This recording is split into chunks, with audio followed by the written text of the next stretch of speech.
सोचिए कि बालक का जब जन्म होता है तो उस समय तो वह निर्व्यसनी होता है। उसमें न तो कोई बुरी आदत होती है और न कोई अभिमान होता है। बड़े होने पर जैसा संग मिलता है वैसा ही उसका जीवन बनने बिगड़ने लगता है। आम के वृक्ष के चारों ओर बबूल लगाओगे तो आम नहीं मिलेंगे। विलासी का संग होगा तो मनुष्य विलासी हो जाएगा और विरक्त का संग होगा तो विरक्त। चाहे सब कुछ बिगड़ जाए किंतु मन बुद्धि को मत बिगड़ने दो। दिल पर लगा दाग 3 जन्मों में भी शायद नहीं मिटेगा। संग का रंग मन को लगता ही है। ज्ञान, सदाचार, भक्ति, वैराग्य आदि में जो महापुरुष तुमसे बढ़कर हों उन्हीं का आदर्श अपनी दृष्टि के समक्ष रखो। नित्य इच्छा करो कि भगवान शंकराचार्य सा ज्ञान, महाप्रभु जी जैसी भक्ति और सुखदेव जी जैसा वैराग्य मुझे भी मिले। प्रातः काल में ऋषियों को याद करने से उनके सद्गुण हमारे जीवन में उतरते हैं। अपने अपने गोत्र के ऋषि को भी याद करना चाहिए। आज तो लोगों को अपने गोत्र का भी नाम मालूम नहीं है। नित्य प्रतिदिन रोजाना गोत्रोच्चारण करो। नित्य पूर्वजों का वंदन करो। हमेशा सोचते रहो कि मुझे ऋषि जैसा जीवन जीना है, ऋषि होना है, विलासी नहीं होना है। राम भी रोज वशिष्ठ जी को वंदन करते हैं, उनका सम्मान करते हैं। सांसारिक व्यवहार निभाते हुए ब्रह्म ज्ञान निभाना और भक्ति करना कठिन है। संग का असर भी खूब होता है।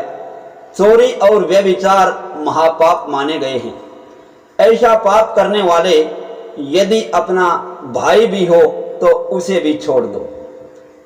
किसी जीव का तिरस्कार मत करो, पर उसके पाप का तिरस्कार अवश्य ही करो। धृतराष्ट्र जैसे दुष्ट व्यक्ति के संग से मेरा जीवन भी भ्रष्ट हो जाएगा, यह सोचकर ही विदुर जी ने गृह त्याग किया था और गंगा तट पर रहकर भक्ति करते थे। बाजी खाकर ही वे संतुष्ट थे। इंद्रिय सुख में फंसा मनुष्य भक्ति नहीं कर सकता। आहार ऐसा करो कि जो इंद्रियों को और जीवन को स्वस्थ रखे। धृतराष्ट्र ने विदुर जी के लिए वैसे तो बहुत कुछ भेजा था, किंतु उन्होंने कुछ भी ग्रहण नहीं किया था। पापी के घर कुछ भी खाया नहीं जाता। अन्न दोष प्रभु के भजन कीर्तन में बाधक है। भगवान जब कृपा करते हैं तो धन संपत्ति नहीं देते, किंतु सच्चे साधु का सत्संग करवा देते हैं। सत्संग ईश्वर कृपा से ही प्राप्त होता है, किंतु कुसंग में न रहना तो अपने हाथ की बात है, अपने बस की ही बात है। कुसंग का अर्थ है नास्तिक का संग, कामी का संग और पापी का संग मत करो। आगे कथा आएगी कि विदुर जी ने धृतराष्ट्र दुर्योधन का त्याग किया और तीर्थ यात्रा करने चले गए, क्योंकि वे कुसंग में रहना नहीं चाहते थे। जीव मनुष्य जब तक लौकिक सुखों का त्याग नहीं करता है तब तक प्रभु को उसके प्रति दया नहीं आती। सर्वस्व का त्याग करके विदुर सुलभा परमेश्वर की आराधना कर रहे थे, तप कर रहे थे। तपश्चर्या करने से पाप जलते हैं, जीव शुद्ध होता है। गृहस्थ का यही धर्म है कि वह वर्ष के 11 मास घर गृहस्थी में बिताए और 1 मास किसी पवित्र तीर्थ स्थान में एकांत में रहकर भगवान की आराधना करे, तप करे। उस समय वह भक्ति रूप में ही लगा रहे। अन्य प्रवृत्तियां छोड़ दे। जो भी काम करो प्रभु के लिए ही करो। तप करने से परमात्मा प्रसन्न होते हैं। तप का प्रथम चरण है जिह्वा पर अंकुश। जिस व्यक्ति की आवश्यकताएं अधिक हैं वह कभी तप नहीं कर सकता। आजकल लोग अपनी आवश्यकताएं बढ़ाते चले जा रहे हैं। परिणाम यह होता है कि संपत्ति और समय का व्यय इंद्रियों को बहलाने में हो जाता है। मनुष्य साधना तो करता नहीं है और ऊपर से फरियाद करता है कि भगवान दर्शन ही नहीं दे रहे हैं। भगवान सुलभ नहीं हैं, दुर्लभ हैं। विदुर जी ने परमात्मा को प्रसन्न करने के लिए बड़ी भारी तपश्चर्या की थी और तभी भगवान को दया आई कि मेरे इस भक्त ने मेरे लिए कितने कठिन कष्ट उठाए हैं और वे बिना बुलाए ही विदुर जी के घर आ पहुंचे। विदुर जी का प्रेम ही ऐसा सच्चा था कि उनसे कुछ मांगने की स्वयं प्रभु की भी इच्छा हुई। जब भगवान के हृदय में हमसे कुछ मांगने की इच्छा जागे तभी समझो कि तुम्हारी भक्ति सच्ची है। जहां प्रेम है वहां से मांग कर भी खाया जाता है। प्रेम हो तो कन्हैया मक्खन मांगेगा, जहां प्रेम न हो तो वहां से बिना मांगे मिलने पर भी खाने की इच्छा नहीं होगी। परमात्मा प्रेम के अधीन हो जाते हैं। जो ईश्वर के साथ प्रेम करने की इच्छा रखता है उसे चाहिए कि वह जगत के साथ अधिक प्रेम न करे। जगत के प्रति न तो तिरस्कार करो और न उससे अधिक प्रेम करो। प्रेम करने के लिए पात्र है केवल ईश्वर, उसी से तुम अधिक से अधिक प्रेम करो। विदुर जी के घर परमात्मा का आगमन हुआ। विदुर जी और सुलभा की भावना तथा भक्ति सफल हो गई। ठाकुर जी ने उनके घर की बाजी का भोजन किया। सत्कार्य ऐसा करो कि बिना बुलाए भी भगवान आने की इच्छा करें। मैत्री समान व्यक्तियों में होती है। जीव जो ईश्वर के समान बने तो उससे मिलने के लिए भगवान स्वयं आएंगे। प्रभु ने धृतराष्ट्र के घर का पानी तक नहीं पिया। 100 कौरवों का नाश हो गया। सुखदेव जी राजा को कथा सुना रहे हैं। दुर्योधन ने पांडवों का राज्य हड़प लिया। पांडवों को वनवास मिला। वहां से लौटने के बाद युधिष्ठिर ने राज्य का अपना हिस्सा मांगा, किंतु धृतराष्ट्र और कौरवों ने हिस्सा देने से इनकार कर दिया। भगवान श्री कृष्ण पांडवों की ओर से संधि कराने के लिए आए, किंतु कुरुराज ने उनकी बात अनसुनी कर दी। फिर विदुर जी ने भी धृतराष्ट्र को समझाया। विदुर जी ने धृतराष्ट्र को जो न्याय और धर्म की बातें समझाई थी वे विदुर नीति कहलाती हैं। और जो औरों के धन का हरण करता है वही धृतराष्ट्र है। जिसकी आंखें केवल रुपया पैसा ही देखती हैं, वहां वह आंखें होते हुए भी अंधा ही है। पापी पुत्र पर प्रेम रखने वाला पिता धृतराष्ट्र है। उस युग में तो केवल एक ही धृतराष्ट्र था, आज तो हजारों लाखों हैं। विदुर जी धृतराष्ट्र से कहने लगे, दुर्योधन पापी है, वह तेरा पुत्र नहीं है, किंतु तेरा पाप ही पुत्र का रूप लेकर आया है।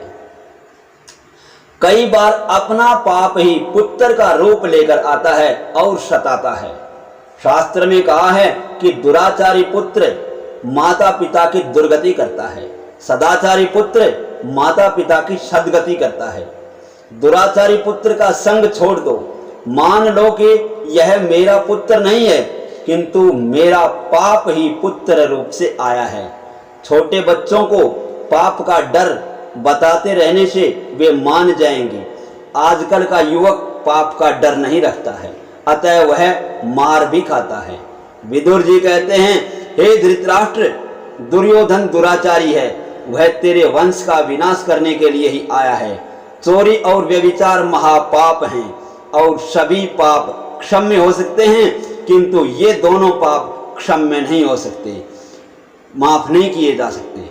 कुछ चोर जेल की हवा खाते हैं तो कई महल की। चोर कौन है? जो स्वयं परिश्रम नहीं करता और पराया धन हड़प कर जाता है, वही चोर है। जिसका है उसे दिए बिना ही जो खाता है वह चोर है। किसी का कुछ भी मुफ्त में मत खाओ। मेहनत किए बिना जो खाता है वह चोर है। स्थिति पात्र होने पर भी जो अतिथियों का भली भांति सत्कार नहीं करता वह भी चोर ही है। स्थिति पात्र होने पर भी जो अपने लिए ही पकाता है और खाता है वह भी चोर है। अग्नि को आहुति दिए बिना जो खाता है वह चोर है। मुनाफाखोर भी चोर है। सोचो कि इनमें से तुम भी किसी प्रकार के चोर तो नहीं हो। धृतराष्ट्र दुर्योधन चोर हैं। प्रभु तो पांडवों को ही राज सिंहासन पर बिठाएंगे, क्योंकि प्रभु ने उन्हें अपनाया है। धर्मराज तुम्हारे अपराध को क्षमा करने को तैयार हैं। धर्मराज अजात शत्रु हैं। भागवत ने 2 अजात शत्रु बताए हैं, एक तो धर्मराज युधिष्ठिर, दूसरे प्रहलाद जी। धृतराष्ट्र, तुम दुर्योधन का मोह छोड़ो, अन्यथा सारे कौरव कुल का विनाश होकर ही रहेगा। दुर्योधन ऐसा दुष्ट था कि द्रौपदी के सौंदर्य को देखकर जल रहा था। शंकराचार्य जी ने महाभारत के गीता, विष्णु सहस्रनाम, उद्योग पर्व और सनत सुजात पर्व इन अंगों पर टीका रची है। धृतराष्ट्र कहता है, भाई तेरी बात तो सच्ची है, किंतु मेरे पास दुर्योधन के आते ही मेरा ज्ञान गायब हो जाता है। पाप का पिता है लोभ और माता है ममता। लोभ और ममता ही पाप को प्रेरणा देते हैं। सेवकों ने दुर्योधन को समाचार सुनाया कि विदुर आपके विरुद्ध बोल रहे थे। दुर्योधन आग बबूला हो गया और तुरंत ही अपने विदुर चाचा को सभा में बुलाकर उनका अपमान किया। यक्ष ने युधिष्ठिर से पूछा कि हमेशा के लिए नरक में किसे रहना पड़ता है। युधिष्ठिर ने कहा था, आमंत्रित करके इच्छा पूर्वक दुर्बुद्धि से किसी का अपमान करने वाले को हमेशा के लिए नरक में रहना पड़ता है। दुर्योधन विदुर चाचा से कहता है, तुम दासी पुत्र हो, मेरा अन्न खाकर मेरी ही निंदा करते हो, मेरे ही विरुद्ध काम करते हो। विदुर जी तो धीर गंभीर थे कि निंदा को सहन कर लेते थे। सभा में निंदा से विचलित न होकर जो उसे सह ले वह संत है। समर्थ होते हुए भी जो सहे वह संत है। भगवान का अवतार ही है वह। वैसे तो विदुर जी में इतनी तो शक्ति थी कि एक ही दृष्टिपात से दुर्योधन को जलाकर भस्मीभूत कर दें, किंतु विदुर जी ने अपनी इस शक्ति का उपयोग नहीं किया। शक्ति का दुरुपयोग करने वाला दैत्य है। शक्ति, संपत्ति और समय का विवेक पूर्वक सदुपयोग करने वाला देव बन सकता है। कष्ट सहते रहोगे तो संत बनोगे। कुछ सांसें ऐसी भी होती हैं जो अपनी बहुओं पर जुल्म ढाती रहती हैं। उनका कहना है कि बहू से हम बड़ी हैं, अतः उन पर हुक्म चलाने का हमें हक है। हमेशा ऐसा सोचो कि बहू और सास एक समान हैं। सास बहू से बड़ी नहीं है। किसी भी जीव को छोटा या हल्का मत समझो। जीव ईश्वर का ही रूप है। विदुर जी की भांति 12 वर्ष तप करोगे तो सहन शक्ति आएगी। सात्विक आहार करने वाला ही सहन शक्ति प्राप्त कर सकता है। विदुर जी ने 12 वर्ष भाजी का ही भोजन किया। तुम कम से कम 12 महीने भाजी पर रहोगे तो सहन शक्ति पाओगे। तेल मिर्ची अधिक खाने वाले का स्वभाव भी मिर्च जैसा ही हो जाता है। अत्यधिक सहन करोगे तो सुखी होोगे। सहन शक्ति तब आती है जब आहार विहार बहुत सात्विक हो। इस जीव का स्वभाव ही ऐसा है कि उसे जो कुछ मिला है उतने से वह संतुष्ट नहीं होता। बुद्धि यदि ईश्वर में स्थिर रखोगे तुम सब कुछ सहन कर सकोगे और संतुष्ट भी हो सकोगे। विदुर जी ने केवल भाजी में ही संतोष माना और ईश्वर की आराधना करते रहे। अपमान से विदुर जी को न तो दुख हुआ और न ही ग्लानि। दुर्योधन ने राजसभा में उनका अपमान किया, फिर भी वे क्रोधित नहीं हुए। विदुर जी ने सिर्फ भाजी ही तो खाई थी ना। दुख और क्रोध को पी जाने की शक्ति सात्विक आहार से प्राप्त होती है। सुखी होना है तो कम खाओ और गम खाओ। मनुष्य सब कुछ खा जाता है किंतु गम नहीं खा सकता, क्रोध नहीं पचा सकता। तुम्हारी कोई निंदा करे तो उसे शांति से सह लो। उस समय ऐसा मान लो कि वह निंदक मुझे मेरे दोषों का भान करा रहा है, मेरे पाप धो रहा है। कुछ लोगों का स्वभाव ही ऐसा होता है कि निंदा रस में डूबे बिना उनका खाना पचता ही नहीं है। इस दुनिया ने किसी को नहीं छोड़ा, सभी की निंदा की। निंदा करने वाले पर क्रोध मत करो। ऐसा मानो कि इसमें भी प्रभु का ही कुछ संकेत है। भगवान बड़े दुख से कहते हैं कि मानव कल्याण के लिए मनुष्य अवतार लेकर मैं इस धरती पर आया था, फिर भी लोगों ने मेरी निंदा की। विदुर जी भी अपमान में प्रभु की कृपा का ही अनुभव करते हैं। विदुर जी ने सोचा कि दुर्योधन मेरी निंदा नहीं कर रहा है, अपितु उसके अंदर बसे हुए नारायण मुझे कौरवों का कुसंग छोड़ने का आदेश दे रहे हैं। कौरवों का कुसंग छोड़ने की यह प्रभु प्रेरणा है। महापुरुष निंदा में भी सार तत्व खोजते हैं। जो अच्छी वस्तुओं में अच्छाई देखे वह साधारण वैष्णव है, किंतु जो बुरी वस्तुओं में भी अच्छाई देखता है वह उत्तम वैष्णव है। प्रतिकूल परिस्थिति में वैष्णव प्रभु के अनुग्रह का ही अनुभव करता है। भगवान ने सोचा कि यदि कौरवों के साथ ही विदुर जी रहेंगे तो कौरवों का विनाश न हो सकेगा, इसलिए ही विदुर जी को वह स्थान छोड़ने की प्रभु ने प्रेरणा दी। रामायण में रावण ने विभीषण का और भागवत में दुर्योधन ने विदुर जी का अपमान किया था। इस प्रकार संतों का अपमान करने के कारण ही उनका विनाश हुआ। कुटुंब में कम से कम एक ही व्यक्ति पुण्यशाली हो तो उस कुटुंब का नाश नहीं हो सकता, कोई उसका अहित नहीं कर सकता। विदुर जी के जाने से कौरवों का सर्वनाश हुआ। विभीषण के जाने से लंका के राजा रावण और अन्य सभी राक्षसों का संहार हुआ। दुर्योधन ने सेवकों को आज्ञा दी कि इस विदुर को धक्के मारकर बाहर निकाल दो, किंतु विदुर जी समझबूझकर पहले ही घर से निकल गए। धनुष बाण भी वहीं छोड़ गए। कौरवों को इस प्रकार उपदेश दिया गया था कि पांडवों के साथ धनुष बाण लेकर मत लड़ो, अगर लड़ना ही हो तो वाणी से लड़ो। विदुर जी तीर्थ यात्रा के लिए चल पड़े। धृतराष्ट्र द्वारा भेजा गया धन उन्होंने लौटा दिया।